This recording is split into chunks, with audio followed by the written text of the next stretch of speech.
மேற்கு வங்க மாநிலத்துல முர்ஷிதாபாத் என்ற இடத்துல ஒரு மிகப்பெரிய கலவரம் ஏற்பட்டது. இப்ப இந்த கலவரத்துக்காக ஒரு 150 பேர் கைது செய்யப்பட்டிருக்கிறார்கள். ஆனால் அதை விட இப்ப என்ன ஒரு கொடுமையான ஒரு சூழ்நிலை ஏற்பட்டிருக்கு அங்க அப்படின்னு பார்த்தோம்னா, அங்க இருக்கக்கூடிய இந்துக்கள் தங்களுடைய வீட்டை விட்டு வெளியேறி வருவதாக அங்க இருந்து தகவல் வருது. அதை யாரு இப்ப இதுக்கான ஒரு குற்றச்சாட்டை வைத்திருக்காங்க பார்த்தா, பாஜகவினுடைய மூத்த அதிகாரின்னு சுவேந்து அதிகாரி இந்த குற்றச்சாட்டை வைத்து வருகிறார். நிறைய மக்கள் இந்த இடத்தை விட்டு காலி செய்து வருகிறார்கள். காரணம் இந்த மேற்கு வங்க மாநில அரசினுடைய போக்குதான் காரணம். ஏன்னா இவங்க ஒரு தாஜா அரசியலை இவர்கள் செய்து கொண்டிருக்கிறார்கள். அதன் விளைவாக இந்துக்கள் மிகவும் இங்க துன்புறுத்தப்படுகிறார்கள் அப்படிங்கக்கூடிய ஒரு குற்றச்சாட்டையும் வைத்திருக்கிறார். இந்த கலவரம் எதற்காக வந்தது அப்படின்னு சொல்லப்பட்டால், வக்ஃபு திருத்த சட்ட மசோதாவை எதிர்த்து இந்த கலவரம் வந்ததாக கூறப்படுகிறது. இது நான் இதை ஏத்துக்கிறேன். ஃபர்ஸ்ட்ல இந்த மாதிரி கலவரம் வந்தாச்சுன்னா இந்துக்கள் அந்த இடத்தை விட்டு குடிபெயரக்கூடியது வாடிக்கையான விஷயம். இங்கேயும் இது கண்டிப்பாக நடந்திருக்க வேண்டும். அதனால அவர் வைத்த குற்றச்சாட்டு என்பதையும் கூட இது யதார்த்தமான விஷயம். ரெண்டாவது, வக்ஃபுக்காக இது நடந்த கலவரங்கிறத நான் ஏற்றுக்க மாட்டேன். வக்ஃபு என்பது இதற்காக இந்த கலவரத்திற்காக காட்டப்பட்ட காரணம். சிஏஏ வரும்போதும் கலவரம் வந்தது. அப்போ அது அதற்காக காட்டப்பட்ட ஒரு காரணம். அப்போ இதுக்கு அண்டர்லைனிங்க நாம் பார்க்குற விஷயம் என்னென்னா, இந்த கலவரத்தோட காரணங்கக்கூடியது இந்திய அரசாங்கம் இப்போ நியூ இமிக்ரேஷன் லா போட்டிருக்காங்க. இந்த நியூ இமிக்ரேஷன் லாவில் எப்படின்னா, வெளிநாட்டிலிருந்து வரக்கூடியவங்களை ட்ராக் பண்ணுற மாதிரியான விஷயங்கள் இருக்கு. இதில் என்ன கடுமையான தண்டனைகள் வேற இருக்கு. 5 லட்சம் அபராதம் அண்டு ஜெயில். இந்த டிஸ்க்ளோஸ் பண்ணாமல் இருந்தால் சிலதுக்கு 3 வருஷம் ஜெயிலும் 3 லட்சம் அபராதமும் இந்த மாதிரி கடுமையாக இந்த சட்டங்கள் ஆக்கப்பட்டிருக்குன்னா, அது மட்டும் இல்லாமல் ஆஸ்பத்திரியில் ட்ரீட்மெண்ட்டுக்கு வரான், படிக்கிறதுக்கு வராங்கன்னா ஃபார் எவ்ரி ஒரு பர்டிகுலர் டேர்முக்குள்ள அந்த institution they have to report to the government. இந்த மாதிரியெல்லாம் இந்த சட்டம் கடுமையாக்கப்பட்டது. அதேமாரி வெளிநாட்டிலேருந்து ஒருத்தன் வரும்போது அவனுக்கு டினை பண்ணக்கூடிய, அந்த நாட்டுக்குள்ள என்ட்ரியை டினை பண்ணக்கூடியதும் அது அரசாங்கத்துக்கு அதிகாரங்கள் இதெல்லாம் அந்த சட்டத்தில் கொடுக்கப்பட்டிருக்கிறது. இந்த சட்டம் வந்த உடனே இதை முதல்ல எதிர்த்தது மம்தா பானர்ஜி. இப்போ வக்ஃபை வைத்து இந்த கலவரம் நடக்குது. அப்ப இந்த கலவரத்துக்குள்ள நோக்கம் என்னன்னா, இப்ப இந்த சட்டம் வந்தாச்சுன்னா இல்லீகலா இருக்கக்கூடியவன் அவ்வளவு பேரும் ட்ராக் பண்ணி டிபோர்ட் பண்ணக்கூடிய அதிகாரம் இப்போ கவர்மெண்ட்டுக்கு இன்னும் பெட்டர் அதிகாரம் வருது. இப்ப பங்களாதேஷ்ல இருந்த ஆளுகளை நான் இங்க குடியமர்த்தி இருக்கேன்.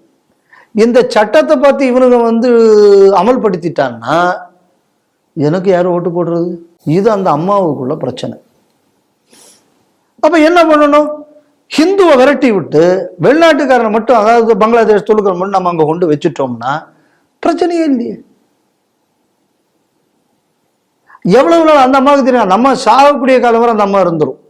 அதுக்கப்புறம் தான் துலுக்க நாடாகும். ஏன்னா அந்த அளவு இந்துக்கள் போராடி கொண்டு இருக்கிறார்கள். நான் எப்பவும் சொல்லியிருக்கேன், வேற சமுதாயத்தை மாதிரி ஹிந்து சமுதாயம் இல்லை. இந்த ஜிகாதிகளுக்கும் மிஷினரிகளுக்கும் நான் சொல்லக்கூடிய விஷயம் தான். ஒரு குழந்தை உள்ளவரை போர்க்கொடி பிறந்திடும் அப்படின்னு எங்க வீரத்துறவி சொன்ன மாதிரி இந்த இந்து சமுதாயம் உயிர் மூச்சு உள்ளவரை போராடக்கூடிய சமுதாயம். வேற நாட்டை பேர் 4 கலவரம் வந்தோன்னா எல்லாரும் போறதுங்கிறது கிடையாது. ஸோ அதனால இந்த அம்மாவுக்கு தெரியும், இந்த கொஞ்ச நாள் இது இழுத்துக்கிட்டு போகும், நம்ம இருக்கிற காலம் வரை அனுபவிச்சுட்டு போகலாம்னு. நாட்டை எப்படி போனா நாசமா போனா அந்த அம்மாவுக்கு என்ன கவலை? அதை பத்தி அதை கவலைப்படாத கூட்டம் தானே. இப்ப இந்த கலவரத்துக்குள்ள அண்டர்லைங் காஸ், இப்ப இந்த வக்ஃப் பில்லுக்கு எதிரான போராட்டம் பெரிய அளவுல வர்றதுக்கு காரணம் இது ஜஸ்ட் ஒரு ஷோ பீஸ். சரி, இந்த வக்ஃப் பில்னால எந்த துலுக்கனுக்கு என்னையா கஷ்டம்? எவன் வழிபாட்டுக்கு என்ன பிரச்சனை வந்தது அந்த பில்னால? ஒரு பிரச்சனையும் வரல. எதெல்லாம் வக்ஃப் ப்ராப்பர்ட்டி இங்க கூடியது டிட்டர்மின் பண்ணி அந்த காரணத்திற்காகத்தான் அது செலவிடப்படுகிறதா அந்த பணங்கள், இல்லைன்னா அந்த சொத்துக்குள்ள இது இல்லை, அது உபயோகம் வேற யார்கிட்டையாவது இருக்கா? அப்படி இருந்தா அதை மீட்டு கொடுக்கறது இதானே, அவ்வளவுதான். இதை நீங்க ஏன் எதுக்கணும்? எதுக்கும் உங்க மத வழிபாட்டுக்கு என்ன பிரச்சனை இருக்கு? அப்ப இந்த வக்ஃபுங்க கூடியது இவர்கள் காட்டக்கூடிய விஷயம். இவங்க ஏன் பயப்படுறாங்க அப்படின்னு சொன்னா, இப்போ இந்த இமிகிரேஷன் ஆக்டுங்க கூடியதை ரொம்ப சீரியஸா பிஜேபி கவர்மெண்ட் இம்ப்ளிமெண்ட் பண்ணிடுச்சுன்னா நாளைக்கு நம்ம நிலை என்ன ஆகுது? அதனால ஒரு கலவரத்தை வைத்து கவர்மெண்ட்டை எப்படி பணிய வைப்பது, இதுதான் பஞ்சாபில் ஃபார்மர்ஸ் பில் நேரத்தில் அங்கே ஒரு ஹேண்ட்ஃபுல் ஆஃப் பீப்புள் பண்ணாங்க. இதே விஷயத்தை இன்னைக்கு மம்தா பானர்ஜி பண்ணுது. என்னை பொறுத்தளவில் இதுக்கு ஒரு தீர்வுன்னா என்னன்னா, பிரசிடென்ட்ஸ் ரூலை இம்போஸ் பண்ணி, ஏற்கனவே நீங்கள் கொண்டு வந்திருக்கிற சிஏஏ, இப்போ இருக்கிற வக்ஃப் பில்லு, அப்புறம் இமிக்ரேஷன் ஆக்டு, இதெல்லாம் ப்ராப்பராக ஒரு நல்ல கவர்னரை போட்டு ஒரு 6 மாதம் ஜம்முன்னு நீங்கள் இம்ப்ளிமெண்ட் பண்ணிட்டு அடுத்த எலெக்ஷனுக்கு நீங்கள் போனீங்க அப்படின்னு சொன்னால் பெங்காலிகள், இந்திய பாரத தேசத்து பெங்காலிகளுக்கு அவர்கள் தலைவர்களை தேர்ந்தெடுப்பதற்கான வாய்ப்பு கிடைக்கும். இல்லைன்னா பங்களாதேஷ் பெங்காலியத்தை இவங்க தேர்ந்தெடுக்க வேண்டி வரும். இரண்டாவது, இந்த மாதிரி ஒரு கலவரம் வந்து இந்துக்கள் விரட்டப்படுகிறார்கள், இது வந்து ஆச்சரியப்படுற விஷயம் இல்லை. இப்போ கன்னியாகுமரி மாவட்டத்தில் திட்டுவளை பக்கத்தில் மார்த்தால்னு ஒரு ஊர் இருக்கு. இப்போ அந்த ஊரில் என்ன அப்படின்னு சொன்னால், அங்கே ஒரு பிள்ளையார் கோயில் இருக்கு, நல்லா பழமையான கோயில். அது பக்கத்தில் இந்த துலுக்க இந்த மாதிரி ஏதாவது ஒரு சின்ன பிரச்சனையை பண்ணுறது, ஒன்று போலீஸ்காரன் என்ன பண்ணுவான், பிரச்சனை பண்ணுற துலுக்க மேலேயும் கேஸ் போடுவான். அவனை எதிர்த்து நம்மளுக்கு தற்பாதுகாப்பு கிடைக்கிற இந்துக்கள் மேலேயும் கேஸ் போடுவான். இந்த கேஸ் போட்டு அலக்கழிக்கிறதுல என்ன ஆகும்னா, கொஞ்சம் பேர் வேற நமக்கு எதுக்கடா பிரச்சனை, நீ அடுத்த ஊருக்கு போடான்னு வீட்டில் இருக்கிற பெருசுக அவங்கள அனுப்பிச்சு விட்டுரும். இப்போ என்ன ஆயிப்போச்சு, கொஞ்சம் கொஞ்சமா பல வீடுகள் இன்று முஸ்லீம்களுக்கு கைமாற்றி விடுகிறார்கள். அப்போ என்ன ஆகும், கொஞ்சம் காலத்தில் இந்த திட்டுவளையோட எக்ஸ்டென்ஷனாக மார்த்தால் மாறிடும். அவங்களுக்கு இந்துக்கள் கொஞ்சம் ஒவ்வொரு கலவரம் வரும்போது ஒவ்வொரு 5 வீடு 10 வீடு குறைஞ்சிக்கிட்டு இருக்கு.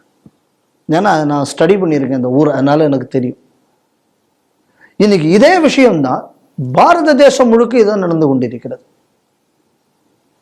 எவ்வளவு காலம் இந்த அரசாங்கம் இந்த மாதிரியான ஒரு நடவடிக்கை, இப்ப அந்த மார்த்தால் இருக்கக்கூடிய இந்துக்களுக்குள்ள இன அழிப்புன்னு தான் நம்ம சொல்லணும். ஏன்னா இந்துக்கள் விரட்டப்படுகிறார்கள். இதுக்கும் காரணம் இந்த அரசாங்கத்துக்குள்ள இந்த மாதிரியான நடவடிக்கைகள். இதை மாஸ் லெவல்ல பண்ணக்கூடியது மம்தா பானர்ஜி தான். ஏன் மார்த்தால நான் சொல்றேன்னா, மார்த்தால ஏன்னா இதை நான் முழுக்க ஸ்டடி பண்ணிருக்கேன்.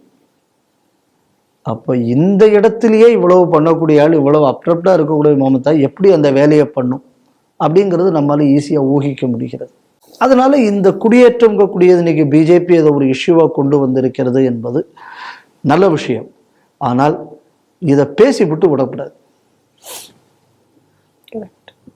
இதோட ரீசன் என்ன, சிக்கன் நெக்க வெட்டுறேன், சிக்கன் சூப்பு போடுறேன், சிக்கன் 65 போடுறேன், இந்த மாதிரியான உண்மைதான். இந்த கதைகளெல்லாம் கொஞ்சம் நொப்பாட்டிட்டு ரியலி இந்த பிரச்சனை எப்படியெல்லாம் நடத்தப்படுகிறது, இதுக்கு என்ன பிளானோடு எதிர்பாகத்தில் இருக்கிறவங்க நடந்துக்கிறாங்க, இதை எப்படி நம்ம எதிர்கொள்ளணும், இன்னைக்கு நமக்கு இருக்கக்கூடிய ஆப்பர்ச்சுனிட்டி என்ன, இதையெல்லாம் மத்திய அரசு யோசிச்சு. ஏன்னா இன்னைக்கு வந்து 3 லெஜிஸ்லேஷன்ஸ் நீங்க கொண்டு வந்தாச்சு. இது நீங்க ஒரு வருஷத்துக்கு ஒரு கவர்னர் சொல்ல எல்லாத்தையும் அதை போட்டு நீங்க வந்து அமல்படுத்தியாச்சுன்னா, இந்த சட்டம் எந்த நோக்கத்திற்காக கொண்டு வரப்பட்டதோ அந்த நோக்கம் நிறைவேறும். இல்லை அப்படின்னா நானும் சட்டம் கொண்டு வந்தேன், என் வீட்டுக்காரரும் கச்சேரிக்கு போனாருன்னு சொல்ற மாதிரி ஆகிவிடும். இதை அரசாங்கம் வந்து இந்த விஷயத்தை கவனத்தில் கொண்டு இந்த சட்டங்கள் எல்லாம் இம்ப்ளிமெண்ட் பண்ணுறதுக்கு இதை ஒரு வாய்ப்பாக வைத்து செய்ய வேண்டும். ஏன்னா இந்த மாதிரியான இன அழிப்பு இதுக்கு முன்னாடி பல இடங்கள்ல நடந்தது. சம்பல்ல இதுக்கு ஒரு முடிவு கட்டப்பட்டிருக்கு. இந்த மேவாத் ரீஜியனில், உத்தரப்பிரதேஷ் பாகத்தில் வரக்கூடிய இந்த மேவாத் ரீஜியனில் பல இடங்களில், உத்தரப்பிரதேஷ் ஒட்டி மேவாத்தை ஒட்டின உத்தரப்பிரதேஷ் ஏரியாக்களில் வரக்கூடியதில் யோகி அவர்களுக்குள்ள பல முயற்சினால பல இந்துக்கள் மீண்டும் அவர்கள் கிராமத்திற்கு குடியேறி வருகிறார்கள் அப்படிங்கக்கூடிய செய்தியை நம்ம பார்க்குறோம். இந்த மாதிரியாக நம்மவர்கள் அவர்கள் ஊருக்கு, அவர்கள் சொந்த ஊரில் வாழக்கூடிய செக்யூரிட்டியை அரசாங்கம் உறுதிப்படுத்தியாச்சுன்னா சமுதாயமே பயங்கரவாதத்தை எதிர்கொள்ளும். இதற்கு மத்திய அரசு தான் இப்போ வேலை செய்யணும். ஏன்னா மம்தா இப்படித்தானே உங்களுக்கு தெரியும். இப்போ நாங்கள் வந்து 386 பயன்படுத்த மாட்டோம் அப்படின்னு நீங்கள் சொல்லிக்கிட்டு இருக்கீங்க அப்படின்னு சொன்னால், நீங்கள் அடுத்த பாகிஸ்தான் பங்களாதேஷை உருவாக்குகிறீர்கள் அப்படின்னு தான் இதுக்கு அர்த்தமாகும். இந்த பழிபாவத்திலிருந்து பாஜக தப்பிக்கணும்னா உடனடியாக அந்த அரசை கலைச்சிட்டு இந்த எல்லா சட்டங்களையும் ஒரு கவர்னர்ஸ் ரூலை வச்சு இம்ப்ளிமெண்ட் பண்ணினா இந்த தேசம் பாதுகாப்பாக இருக்கும்.